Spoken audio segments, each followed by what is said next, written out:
গতিবিধি বেড়ে যায়, আমরা খুব ভয় পাই, প্রচণ্ড ভয়ে আমরা আঁতকে উঠি এবং ঘুম ভেঙে যায় আমাদের। এরকম ভয়ঙ্কর স্বপ্ন যদি আমরা দেখি তখন আমরা কি করব? এ ব্যাপারে কি ইসলামের কোনো দিক নির্দেশনা আছে? হ্যাঁ, অবশ্যই দিক নির্দেশনা আছে। সেক্ষেত্রে আমরা সহিহ মুসলিমের একটি হাদিস উল্লেখ করতে পারি এখানে, যেখানে আল্লাহ রাসূল সাল্লাল্লাহু আলাইহি ওয়াসাল্লাম বলেছেন, ইযা রাআ আহাদুকুম আর-রুইয়া ইয়াকরাহুহা, তোমাদের কেউ যদি রাতে এমন কোনো স্বপ্ন দেখে যেটা সে অপছন্দ করে, মানে ভয়ঙ্কর, ভীতিকর দুঃস্বপ্ন যদি সে দেখে, তাহলে ফালইয়াবসুক আন ইয়াসারিহি সালাসান, সে যেন তার বাম দিকে 3 বার থুতু ফেলে। ওয়ালিয়াস্তাইদ বিল্লাহি মিনাশ শাইতানি সালাসান, আর সে যেন শয়তানের ব্যাপারে আল্লাহ তাআলার কাছে 3 বার পানাহ চায় বা আশ্রয় প্রার্থনা করে। ওয়ালিয়াতাহাওয়াল আন জামবিহি আল্লাযী কানা আলাই, আর যে পাশে হয়ে সে শুয়েছিল সে পাশ চেঞ্জ করে অন্য পাশ হয়ে যেন সে ঘুমায়। যেটা ভালো স্বপ্ন সেটা হয় আল্লাহর পক্ষ থেকে। ওয়া রুইয়া তাহজিনুন মিনাশ শাইতান, আরেকটা স্বপ্ন থাকে যেটা শয়তানের পক্ষ থেকে, সেটা ভয় দেখানো হয়। ভয়ঙ্কর যদি কোনো দুঃস্বপ্ন দেখে থাকেন তাহলে এটা আল্লাহর পক্ষ থেকে নয়, এই স্বপ্নটা শয়তানের পক্ষ থেকে। আরেকটি হচ্ছে রুইয়া মিম্মা ইউহাদ্দিসুল মারউ নাফসাহু, আরেকটি স্বপ্ন ব্যক্তি সে নিজের সাথে নিজে স্বপ্নে হয়তো কথা বলে বা এমন কিছু দেখে যেটা সুসংবাদও নয়, যেটা ভয়ঙ্করও কিছু নয়, বরং সারাদিন সে যে বিষয়টি নিয়ে চিন্তা ভাবনা করতো রাতে সেটার একটা প্রতিচ্ছবি, সেটাই সে দেখতে পাচ্ছে। এটা হচ্ছে নিজের পক্ষ থেকে স্বপ্ন। তাহলে খুব সহজে আমরা এইভাবে বলতে পারি যে স্বপ্ন 3 প্রকার, একটা হচ্ছে রাহমানি, আরেকটা হচ্ছে শাইতানি, আরেকটা হচ্ছে নাফসানি।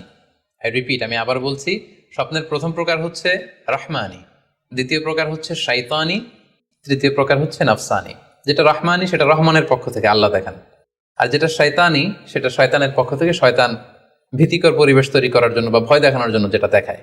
আরেকটা হচ্ছে নাফসানি, যেটাকে বলা হয় আদগাসু আহলাম, যেটার কোনো মিনিং হয় না, অর্থাৎ নিজের পক্ষ থেকে নিজের চিন্তা ভাবনার প্রতিচ্ছবি। তাহলে শুরুতে আমরা জানবার চেষ্টা করব যে রহমানি, যেটাকে আরবিতে বলা হচ্ছে রুইয়া বা রুইয়া সাদেকা বা সালেহা, সেটা কি, এবং সেটা যদি আমরা দেখি সেক্ষেত্রে আমাদের করণীয় কি। এক্ষেত্রে আমরা সহিহ বুখারীর একটি হাদিসকে উল্লেখ করতে পারি, যেখানে আল্লাহ রাসূল সাল্লাল্লাহু আলাইহি ওয়াসাল্লাম ইরশাদ করেছেন, ইযা রাআ আহাদুকুম রুইয়া ইউহিব্বুহা, তোমাদের কেউ যদি কোনো স্বপ্ন দেখে যে স্বপ্নটা সে পছন্দ করে, মানে স্বপ্নটা দেখে he feels good or she feels good, তার ভালো লাগছে, তাহলে বুঝতে হবে ফা ইন্নামা হিয়া মিনাল্লাহ, এই স্বপ্নটা আল্লাহর পক্ষ থেকে, এটা সাধারণ স্বপ্ন নয়, এটা খুবই অর্থবহ স্বপ্ন। তখন সে কি করবে? ফালিয়াহমাদিল্লাহ আলাইহা, সে তখন এই সুন্দর স্বপ্ন দেখার কারণে আল্লাহ শুকরিয়া করবে।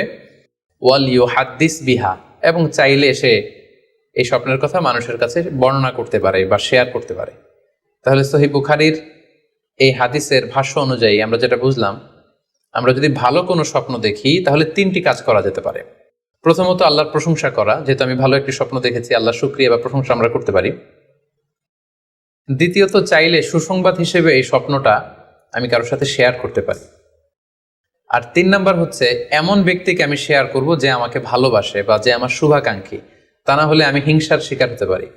কারণ আন-নি'মাতু মাহসুদা, যে কোনো ধরনের নেয়ামতই, আপনি যদি আল্লাহর কোনো বিশেষ মার্সি, ব্লেসিংস বা নেয়ামত পেয়ে ধন্য হন, এটা সবার ভালো নাও লাগতে পারে, এটা সবার অন্তরে সহ্য নাও হতে পারে, ফলে আপনি হিংসার শিকার হতে পারেন। সো ভালো স্বপ্ন দেখলে আপনি চাইলে কারোর কাছে শেয়ার করতে পারেন। সেক্ষেত্রে সে যদি আপনার শুভাকাঙ্ক্ষী হয় বা আপনাকে পছন্দ করে, আপনাকে ভালোবাসে, এরকম কাছের কারোর সাথে আপনি শেয়ার করতে পারেন। আমরা সবাই নিঃসন্দেহে এরকম ভালো ভালো স্বপ্ন দেখতে চাই, আমরা কেউই ভয়ঙ্কর কোনো স্বপ্ন দেখতে চাই না। আমরা নিঃসন্দেহে এমন স্বপ্ন দেখতে চাই রাতের বেলায় যে স্বপ্নে আল্লাহ তাআলার পক্ষ থেকে আমাদের জন্য দিক নির্দেশনা থাকবে, অথবা কোনো সুসংবাদ থাকবে, কিংবা থাকবে আগাম কোনো সতর্কতা বাণী। এ জাতীয় ভালো স্বপ্ন যদি আমরা দেখতে চাই তাহলে আমাদের কি করা উচিত? সেক্ষেত্রে সর্বপ্রথম আমাদের যেটা করতে হবে, আমাদেরকে সত্যবাদী হতে হবে। সাধারণত সত্যবাদীদের স্বপ্নও সত্য হয়ে থাকে। যেখানেই সত্য সেখানেই যেন আমার অবস্থান হয়, আমি যেন সবসময় সত্যের পক্ষে থাকি।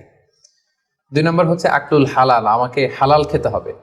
যারা হালাল খায় তাদের স্বপ্ন সাধারণত সত্য হয় এবং অর্থবহ স্বপ্ন হয়। পাশাপাশি আল্লাহ তাআলার দেয়া যে আদেশ নিষেধ সেগুলো আমাকে মেনে চলতে হবে। 4 নম্বরে রাত্রিবেলা আমি যখন ঘুমাবো আমাকে অজু করে ঘুমাতে হবে। ওই ইয়ানামু আলা তাহারা, পবিত্রতার সাথে যদি কেউ ঘুমায় তাহলে অজু করে ঘুমালে রাতে সে যে স্বপ্ন দেখবে সাধারণত সে স্বপ্নটি সত্য হয়। যদি সম্ভব হয় কেবলামুখী হয়ে শোয়া, কেবলামুখী হয়ে আমরা শুতে পারি। এই বিষয়গুলো যদি আমরা এনশিওর করতে পারি, অর্থাৎ সত্যবাদী হওয়া, হালাল খাবার খাওয়া, আল্লাহর দেয়া বিধিনিষেধ সবসময় মেনে চলবার চেষ্টা করা, রাত্রিবেলা অজু অবস্থায় ঘুমানোর অভ্যেস করা, পাশাপাশি ক্যাবলামুখী হয়ে শোয়ার চেষ্টা করা, এই বিষয়গুলো যদি আমরা মেনটেন করার চেষ্টা করি তাহলে আমরা যে স্বপ্নগুলো দেখব সেগুলো সত্য স্বপ্ন হবে বলে আমরা আশা করি। প্রিয় সুধী, এবারে আমরা জানবো স্বপ্নের দ্বিতীয় প্রকারের ব্যাপারে, অর্থাৎ